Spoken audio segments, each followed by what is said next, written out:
Well, folks, here we are.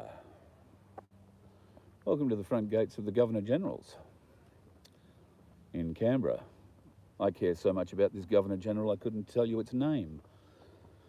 But apparently they've installed a new one. Another fucking puppet. But as you can see, here's the entry, the guardhouse. Interesting to have a look at the crown above that gate. The coat of arms, of course, which looks decidedly new. And of course, this is the bastard's crown, the one they claim rules over us.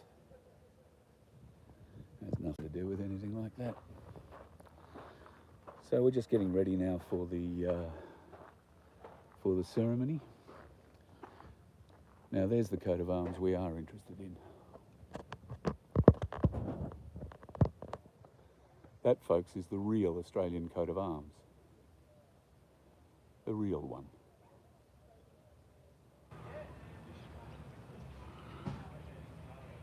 Oh yeah, we pay for it, Sandy, big time. And look what we pay for. Guard houses and God knows what. The bastards need it. They know if they weren't protected, they'd be in all sorts of shit. It makes me very depressed coming here. I hate the place. I hate the people inside it. But I do love the people outside. And these are they. There's Phil. What a man he is. Corey and the crew. And a whole heap more. We've filled up the car park. And very shortly we shall begin proceedings. So, of course, this is the 3rd year anniversary, folks. The 3rd year. Every day for 3 years, someone from this group, or a number of someones, from the Canberra Standards have been calling out the Governor-General, demanding that the Governor-General do the job they are employed to do. Of course, the Governor-General doesn't work for us anymore. We all know that. Governor-General is a corporate position, but we do what we can to let people know what's important. And there are a lot of important things. I can do that to you too. How's that? Hello. Hello, world. Hello, world. I'd like to congratulate this crew. I think I'm number 2 in their fan club. I think. Awesome. At least in the top 10. And they've worked really hard doing what they do. Yeah. The work is really serious. Telling the truth. It shouldn't be that serious, but telling the truth shouldn't be a hard thing, should it? It's actually a criminal act in Australia from the looks of things by the number of whistleblowers we have in court. Yeah. And you guys, as a whole crew exposing the truth, it's just silenced. Yep. And that's why you have my ultimate respect. Thank 3 you. years of being here, visible all around Canberra every day. Every day. Well done. Yep, they're doing a great Ultimate job. respect. Absolutely. Well done. And this is the crew that we're thanking, although there are a number who haven't been able to make it here today, which is a tad unfortunate. But Dave Graham, being one of those, Guru unfortunately lost his mother in the last few days. So he and Mel are dealing with the situation there, of course, and it will be sad that they're not here, but they're here in spirit, and we send our best to them, of course, with everything they're doing. So, of course, it wouldn't be a freedom rally without dogs, so we've got a ton of dogs. We love our dogs, and a lot of great people who have turned up today to help celebrate with the hardcore group that have been camped out and living off-grid and being, in many, many cases, harassed, arrested, fabricated charges put against them, all sorts of tactical coercion to try and have them leave Canberra. And in fact, they got them out of the ACT and the boys found a place just outside the boundary to camp at. And of course, then the AFP came following them. Over the last 3 years, these people have been kicked from pillar to post. And I'm not sure that people like myself, and possibly you and others, actually understand what these people are doing for us. These people stand here in Canberra every day for you and I. They stand here for the 28 that need to be exposed. They stand here to make the Governor-General accountable for the position the Governor-General should be holding in this country. Instead, they get ignored. And it is just a huge matter, or a huge example of the dedication that these people show. And you can see, you know, they've got all sorts of vehicles they travel in, all sorts of vehicles they camp out in. But make no doubt, they do this every day for us. Because you and I can't be here every day. They are. So, regardless what you may have heard, what you may think of the Canberra Standard, some of the bullshit that's been put out about them, I can tell you, these are very genuine people. They love Australia, they love Australians, and what they do for every one of us. And they do it every day, every single day. And very shortly we will get in and go through today's schedule, which will be fairly short. This usually involves a playing of the last post, and then a short speech, a list of demands that is called out over the fence to the Governor-General. Whether the Governor-General is home or not, it matters not. But what happens is awareness is created. And right now, we're trying to create awareness for just about everything. There is so much illegality being done to us here in Australia. And these guys are here every day to expose everything, including the child sex trafficking and the pedophilia, and especially the corrupt government corporation. And finally, a message that we all can relate to. Our children are our future. So, yeah, a good little crowd, a couple of hundred people here. We weren't expecting too many more, to be honest.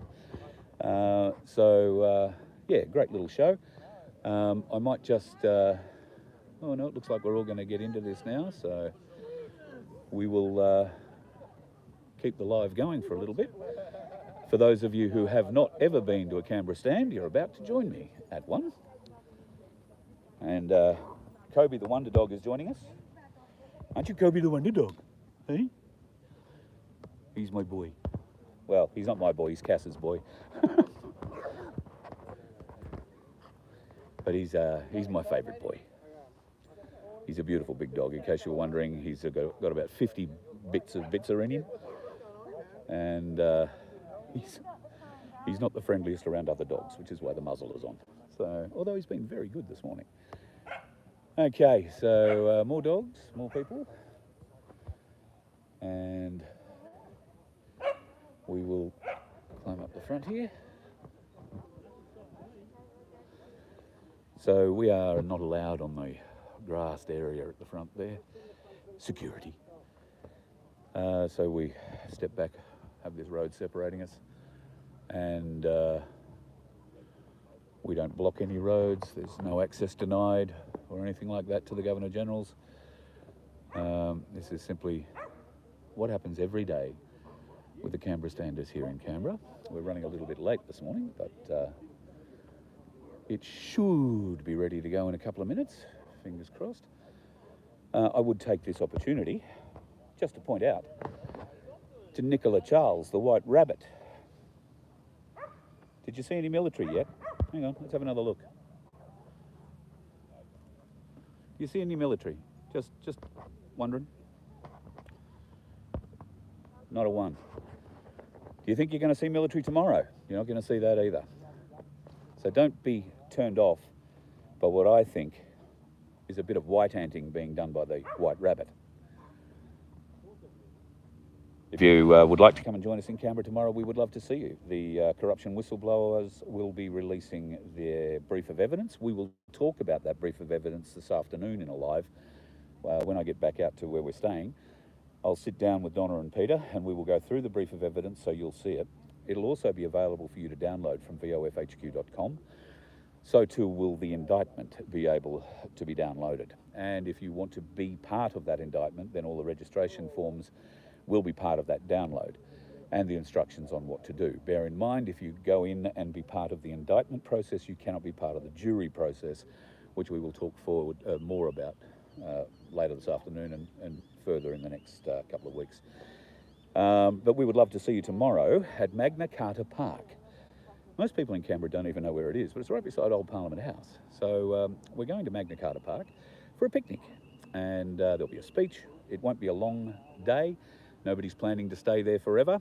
It will be a go there, do the indictment kind of thing, have a bit of carry on, catch up, and make new acquaintances and renew older ones. And then, I don't know, we'll probably find somewhere to go and have a snort. And then, a snort is a drink. And just for those who weren't a bit confused, we might go and have a drink somewhere, and then we'll be all heading in our different directions, I'm sure. There is a few things happening around here on Sunday, which I may or may not be able to hang around for. And I'm sort of a little bit beholden on a few different items or things here at the moment. So it'll depend on whether or not I can leave Sunday, Monday or Tuesday at this stage. I'm not sure which one it'll be, but we'll see. Sounds like the microphone's working. And Phil has a magnificent voice. So how does it work? Well, what happens is they get these bloody great speakers, and they've only got the one today, but they have a couple of these that they can wire together and put in different places. Puts out a hell of a sound. And there is no way that the GG doesn't hear this. If they're here. And at the moment, I believe they are here because the flags are up, but I could be wrong about that too. They do tell so many lies. All right, so we'll see whether or not we're going to kick off. That was the plan. Oh, now we have a policeman at the gate. Maybe he's just stretching his legs. So we are keeping our eyes out, but they know we're not here to create a problem. We're not here to block traffic or inconvenience anyone. We're here just to ask the Governor-General to do her job. It's a tad unfortunate. We're not completely sure that she's working for the people. Well, we are fairly sure she's not working for the people. She works for the corporation, so she is probably doing her job for the corporation. So why then are we here? Well, this is to let her know, or the person in that position know, that we know they are acting unlawfully, illegally. Oh, here comes the security forces. Geez, I've got to say, with a belly like that on that fella, I could probably get a job as a security guard here, couldn't I? Look at that. He's got a better overhang than I do. It's probably a bit rude, is it? Shouldn't be doing fat jokes. Very sorry for that. But it is the AFP, I don't really mind. So tomorrow, once again, 12 o'clock, Magna Carta Park in Canberra, and the reading of the indictments and the presentation of the evidence document. That is a very involved document, can I tell you. It's been put together scrupulously, and it's still being worked on at the moment by some of the best minds that we have in this country, who work amongst common and other sorts of law. Here comes a special car. Flag's not out, so nobody's in it. Oh, we might get lucky. The bitch might be going out somewhere. Didn't bring anybody here, so that might be her ride out to lunch today, maybe. And they're being escorted through. All right, bit of fun. Okay, folks, I might just end this live quickly now and get it going when the show gets going, because you're going to get sick and tired of hearing about my voice and talking about tomorrow at Magna Carta Park. But be aware, later this afternoon, I would suspect sometime after 2 my time, we will be catching up with Donna and Peter from the Corruption Whistleblower, and we will take you through those corruption documents, through the evidence documents, and through the indictment, which at the moment I think has 256 names on it. It's quite impressive how the grapevine works, guys, because there was nothing official for today. And then, 3 years is amazing. 3 years is amazing. And all these people that are here have had something to do with that 3 years at one stage or another. The reason it's still going. And the heavy lifting is done by the people you see here when they go home. You don't need to be on the front line to fight for the rights of this country and the rights of these people. You just need to wake up people every single day with a single statement or a single, verse, or just what's written on your vehicle. Don't be scared. Like, you look at Steve's vehicle, written up really, really well. Corey's vehicle, written up really well. There's a little bit on my vehicle as well. People think that makes you a target. Honestly, you get a few people that don't agree with it. They're very lame people anyway, so they don't actually do anything, unless no one's around, but then they still don't do anything. But yeah, you get a lot of people, like Corey had a guy nearly crash his car, just trying to get up beside him, just giving him the thumbs up before the turn-off.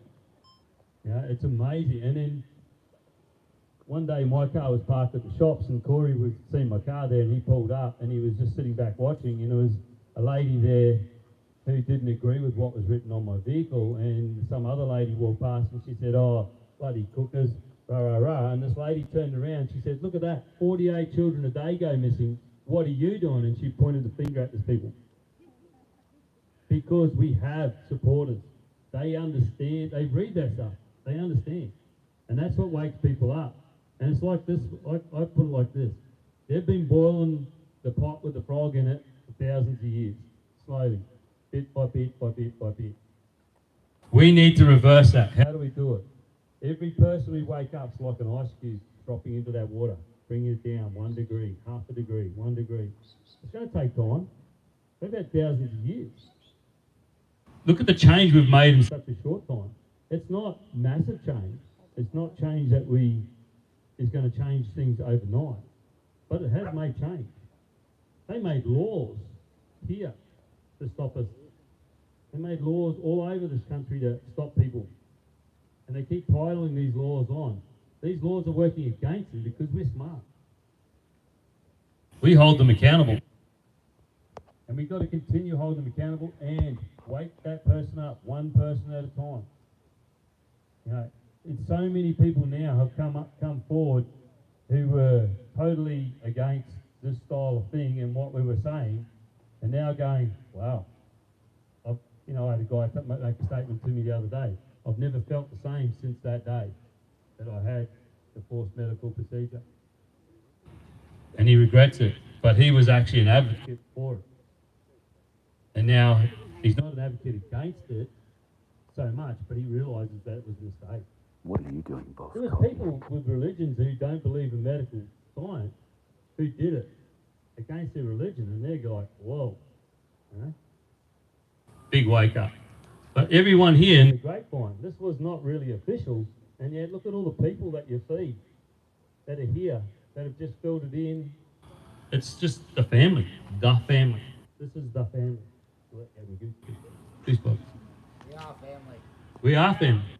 And we're all here for each other, and we know that at any stage, if we needed help, we could just put the call out, and it wouldn't matter where or when, someone would come to the door to help you out.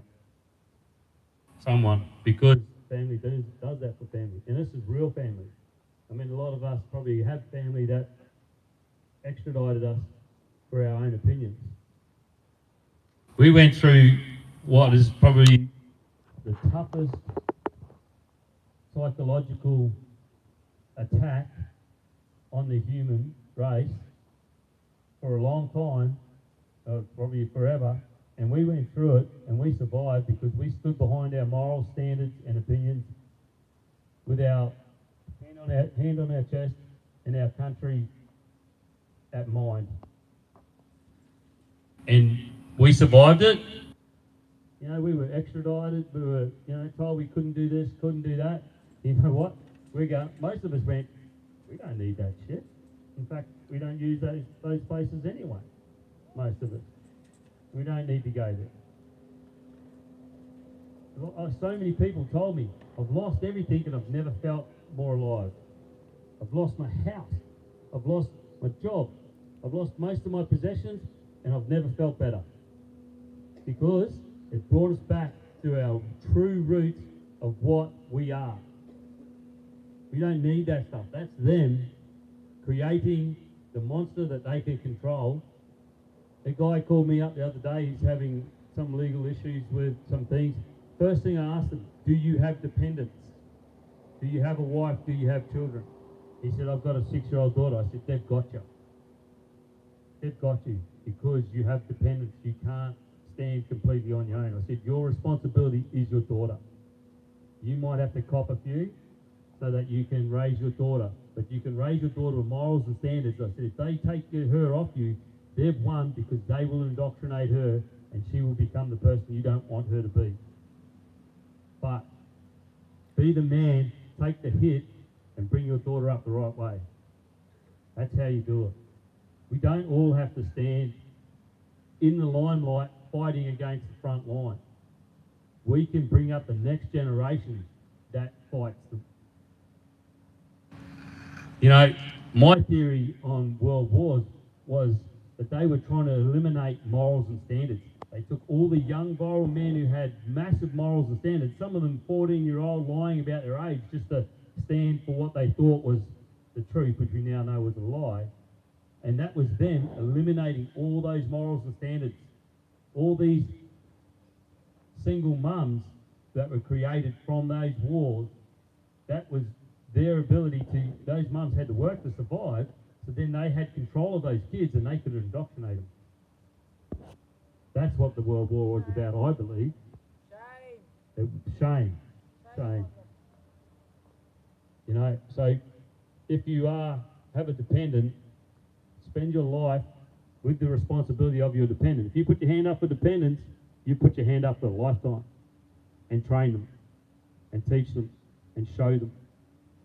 You know, I was unsure how my son would react to it, and I never mentioned anything. And then one day I said to him, I said, what do you think about this forced medical procedure?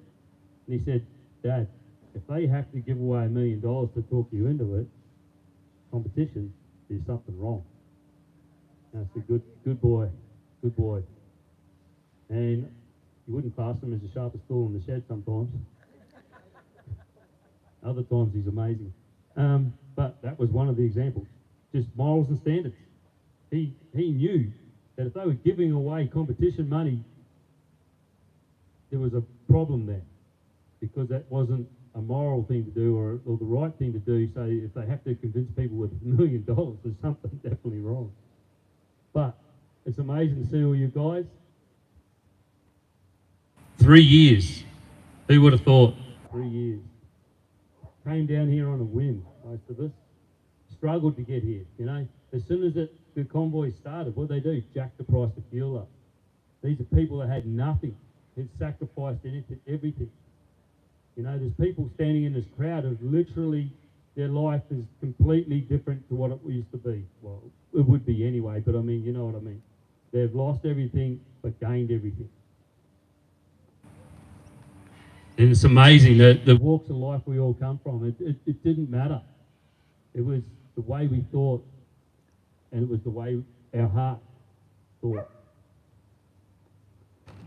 So thank you all for being here on 3 years.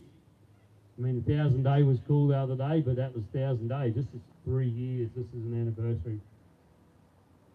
Just remember, the fight's not here. The front line is here, but the fight's not here. The fight is in here and in here. And we need to bring up the next generation. We need to wake up the generation that's there now. We need to wake every single person up one at a time. And they might not completely flip over and realise that the whole system is out there to get them or to cause problems or control them. That's not what you need to do. You just need to plant the seed that something's not right. That these guys are doing the wrong thing in all different places, pretty much everywhere. And it will grow. It'll grow. Like, There's a YouTube channel called Punters Politics, man. He's great. He doesn't put any flip or spin on the story, but he just shows people what's not right, what they're doing that's not right in the politics.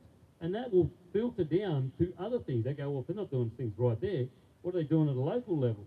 Then they look at the local level and go, well, if they're not doing that right, what else is happening?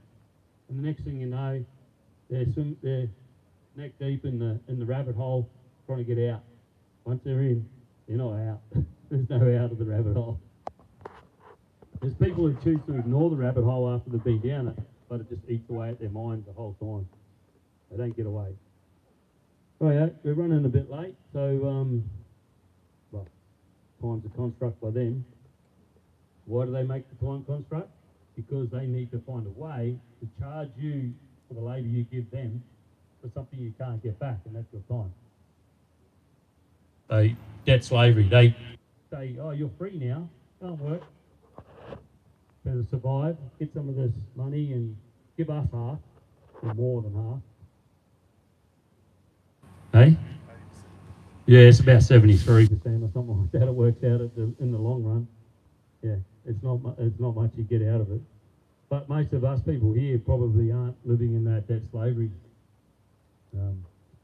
Most of us have found other ways to survive, other ways to live. But then again, you know, like the registration thing, I've been, you know, going down that rabbit hole quite a bit. I've done both unregistered, registered, driving not registered cars, a whole lot. And then a friend of mine's been having some issues with the not registered thing, and at one stage he was parked up for quite a while, his car, because he didn't want them to take his car because he lived in it. And then I had the realisation, how free is he? And he can't move, can't do anything. And that was when I realised, I said to him, maybe the bribe of $1,000 a year is better so that we can travel and wake up people than fighting them in court individually. You know what I mean? Yeah, I can guarantee during the Second World War, the French revolutionists, they would have had false papers and all sorts of stuff so they could travel around the country and cause problems. They would have played the game. And that's what we've got to do. We've got to be smart fighters, not just fighters. Smart fighters. We can be in their face. They've got the biggest stick at the moment. So don't fight them stick on stick, because they've got a bigger one. Fight them the other way. So sometimes the bribe of leave me alone, police officer bribe, of the square thing on the front of your car or back of your car, right? Little Karen that used to be here, she had written next to it, registered under duress with the corporation, right beside the number plate. Perfect. She could travel, wake people up. Anybody who's seen her Commodore would realise it's got stuff written all over it, big flag on the bonnet, the whole lot. She could travel and wake people up for a small fee. It hurts them more than what that small fee hurts us. Well and truly. Right, let's get into it. Let's start with the ode. Where did he go?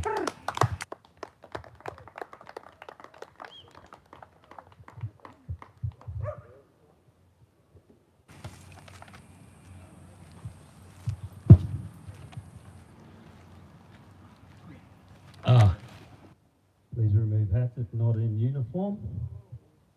That was both. They went with songs into battle. They were young, straight of limb, true of eye, steady and aglow. They were staunch to the end against odds uncounted. They fell with their faces to the foe. They shall not grow old as we that are left grow old. Age shall not weary them, nor the years condemn. At the going down of the sun and in the morning, we will remember them. We will remember them.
lest we forget.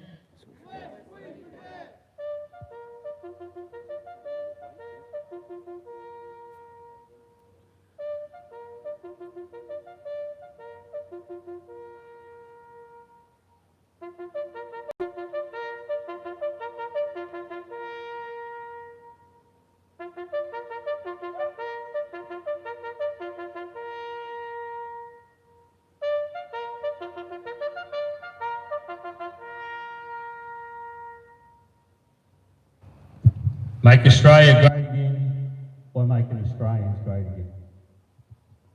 Hear, hear. Check. Check.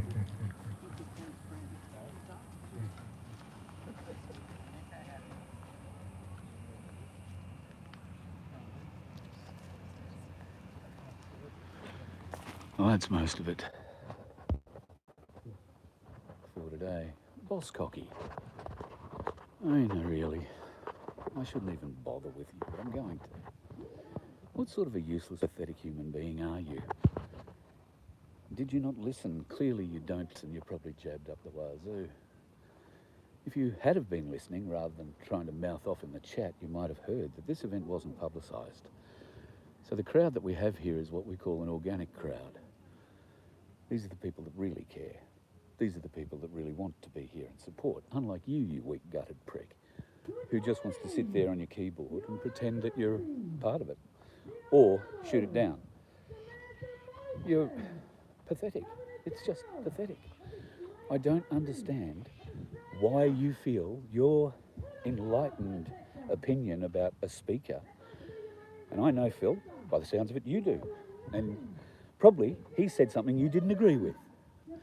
And like a petulant, spoilt shit child, you decide to attack a bloke who's done more for this nation in the last 3 years than you've done in your entire friggin' life, I would wager. So, Boss Cocky, I don't know if you're a regular viewer or not, but fuck off. You're just wasting my time. I can see that you're wasting other people in the chat's time. Nobody here cares what you think. Nobody here cares whether you think it's a big crowd or a little crowd. Nobody cares. You have failed to understand from the get-go why this is happening, right? You failed to understand it. If you did understand it, you might be here supporting us. But I don't think you're brave enough. I think you're a fucking coward with a big keyboard to play with. One day I hope we can meet. Maybe we can have an adult discussion, although I don't think you're capable of it. So there'll be some speeches now going on over here, as you can see, heading off. This is making the Governor-General wary. And just so you can be absolutely sure, folks, they started a lawnmower, big lawnmower up just as we played the last post. I don't know if you can hear it. They turned the lawnmower off when we went into the minute's worth of silence. They left it off until the speeches started, and now they've started it up again. So, and it's bloody huge, great ride-on mower. So they're obviously doing the best they can not to disturb the Governor-General. But it's not the point.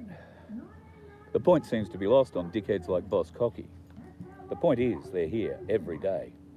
The point is they're making her aware every day. The point is they're in the public eye every day. The point is they are getting new people to join the movement every day. You dickhead, aren't smart enough to join the movement, or if you are, you think you're a leader.